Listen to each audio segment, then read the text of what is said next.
Hi again. Inaantay natin si Alex na bumaba kasi para kumain. Pero feeling ko, naliligo pa. Time check is 5:47 na. Kaya, malapit na mag-6. Yan, nandito na yun. Ito yung herbal ko. Pinapalamig ko lang siya kasi hindi ko siya ma-straight. Gusto ko straighten siya para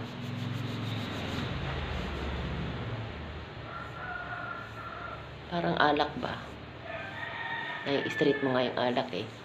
Kailangan sa herbal, ma-straight mo din siya. Di ba? Pulbo tayo mga kabebela, pero iniisip ko kung mamamalengke ba ako o hindi. Hindi ko dinala yung wallet ko. Huwag na lang muna. Sa ano na tayo mamalengke? Linggo na lang. Kasi may lalaman pa naman ng ref. Kailangan maubos na natin yung ating mga loto-loto para iba naman sa susunod na linggo. Diba? Ito yung problema ng nanay. Everyday, iniisip natin kung ano yung pauulam natin sa mga ating mga anak. Kaya, ito yung problema talaga ng mga nanay na katulad ko. Yung mag-isip ng kung anong uulamin. May pambili nga, ang hirap naman mag-isip kung ano yung bibilin mo. Kasi, depende sa mood ng mga makakainin mo. Kailangan alam nila at nagre-request sila para alam mo kung ano yung kakainin nila. Ayun, nagre-request si Alex ng hipon. Hindi naman ako nakakita ng hipon sa basics. Kaya next time pa ako naghanap ng hipon, baka mag phase 1 o phase 2 ako. Doon kasi meron talaga. Doon ako nakakabili.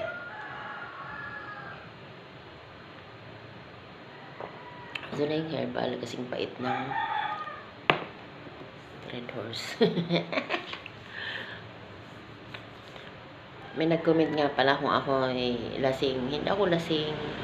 Minsan nag-real talk lang ako pero hindi ako lasing. Hindi ako nag-video ng lasing ako at nahihiya din ako. Pero natural na, aminado ako na medyo manginginom din ako ng konti. Konti lang ha. Shout out sa iyo. Hindi ko nakuha yung pangalan mo. Mamaya titignan ko yung pangalan mo ha. Shout out sa iyo. Hindi ako lasing. Kala mo ha. Pag kasi ako lasing, hindi ako nagbibideo kasi ayokong, wala lang. Pangit naman yung ganun, di ba? Dapat normal tayo na humaharap sa inyo kasi para kahit naman manginginom tayo, dapat irerespeto ko kayo kasi una sa lahat mapanood mo ako. Ayoko nang paloko-loko sa video na lasing ako tapos gagawa ko ng video. Hindi siguro. Siguro kung magbibiro lang ako sa inuman, ganun, no? Pagka mag-video ako, pero hindi yung talaga. Minsan nag-real talk lang ako. Wala lang. Parang part na ng buhay natin yun na minsan nag-real talk tayo sa ating mga video.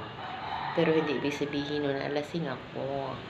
Diba? Baklang to. Hi, shout out sa mga gays. Love ko kayo. Tsaka sa mga tibo. Yun. Karaniwan sa friend ko, tibo. Supportado ko yung mga LGBT na yan, mga gays. Hi, mga kabibilab kong gays. Tsaka lesbi. Shoutout sa inyong lahat. Love ko kayo. Friend tayo. Yun. Dati kasi may bakla akong kaibigan. Yun, parang na-adapt ko yung kanyang kaartihan na pero nasa lugar naman yung kaartihan na yan, ha. Hindi ibig sabihin na nag-i-inarte ka.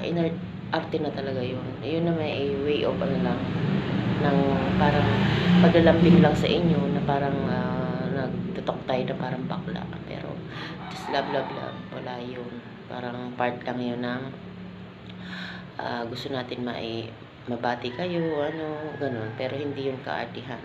May lang yung salita pero yun ay way ng pagbati sa inyo, pagmamahal, ganun mga salitang bakla yun, masarap yun kasi parang feeling mo Diyosa, yung parang kasing ganda kanila, ganun. Kasi ang gaganda ng mga bakla, Diyos ko, hindi mo talaga magkapagamalang lalaki o gay. Talagang makakala mo mga babae ibang bakla ang gaganda. Kaya galing nyo kung mag-alaga sa sarili. Shout out sa mga gays, lesbi, friend tayo. Thank you sa panonood. Ako ay tunay na babae at may mga anak ako. Single mom ako. iniwan, nagmo-move on. Kaya samahan niyo ako sa aking pagmo-move on. At sana samahan niyo ako sa journey ko ng pagpapapayat ko at medyo malaki na tayo, bil. Pero okay lang yun, at least ito tayo sa sarili natin. Nakilala niyo ako na ganito ako, sige. Pa. Kaysa naman, pretend tayo na ganito, ganyan. So, okay na yun sa, natin, sa sarili natin na ganito tayo. Diba, magpakatotoo. Yan ang matutunan niyo sa akin sa umagang ito. Habang nag-atay kay Alex, dal tayo. Mamaya pag dito si Alex, tahimik tayo.